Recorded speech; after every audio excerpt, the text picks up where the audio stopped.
Let's go back to the phone lines. Talk to Lonnie in Washington, listening on KARI. Hi, Lonnie. Hi, how are you, Hank? I'm doing well, thank you. Thank you for talking to me. My question, I have a couple of things here that I was wondering about in terms of the election. I read in Christianity Today had an article about the presidents and their faith, and they said really character is something that we need to look for. And I was wondering, that would send one guy right out of the arena for me, but I'm not going to mention any names.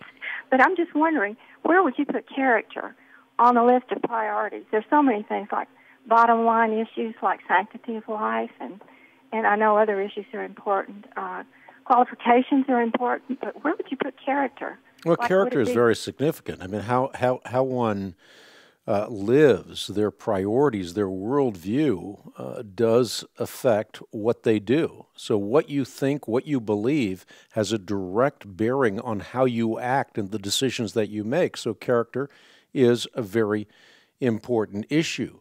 Now, having said that, it's also significant for us to recognize that people go through maturation processes, and therefore you don't want to take someone in a snapshot. You want to view the totality of their lives and also look at God's redemptive grace working in their lives to take them from carnality to positions of righteousness and so forth. So as Christians, we need to take that very carefully and weigh it and recognize that people do go through transition, and they are refined over time. They're refined through the refiner's fire. So they fall.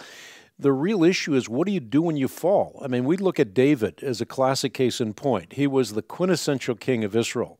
When you think about him, the first thing that comes to mind is the census he took. That census demonstrated that David had sunk to the point of depending on the arm of flesh as opposed to depending on the arm of God. And then, on top of that, while his troops are at war, he has an affair with Uriah's wife while Uriah is fighting on the front. Now, if you just looked at David with those snapshots, you would say Ichabod on his house, Ichabod as the king of Israel. This man has no moral character, no grounding, no standing. But what happens? If you read Psalm 51, you see that David contritely confesses his sin and asks the Lord to restore to him the joy of his salvation, to grant a willing spirit to sustain him, to save him from blood guilt, so that he can teach sinners the ways of God, and so that the righteous would turn to God and make a difference and lift up the walls of Zion. So you find that David is truly repentant, and he is therefore characterized as a man after God's own heart. Very different from Saul. Saul went through the same moral turpitude, and as a result of that, did not repent, but rather continued to resist the Spirit of God, and so God took His Spirit away from him.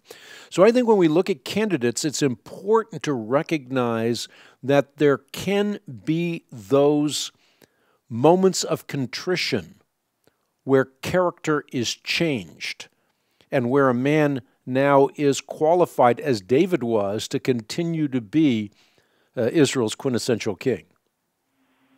Okay. I can understand what you're saying here, that people can change, definitely.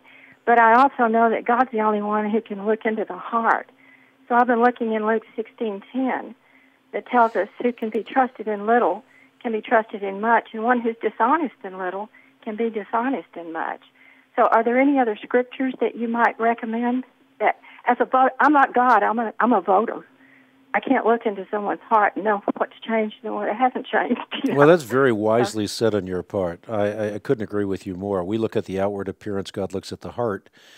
But I do think that you can look at the changes in behavior, so you can inspect fruit. And I think as a qualified voter, that is something that you should do. But in terms of principles, I can think of no better book, and it's a book you should go through every single month, the book of Proverbs. I mean, you have every maxim and principle for successful daily living, and also the principles and maxims by which to assess leadership. Okay. Very good. Thank you very much. I'll be turning to Proverbs right away. Bless you, Lonnie. Bless you too.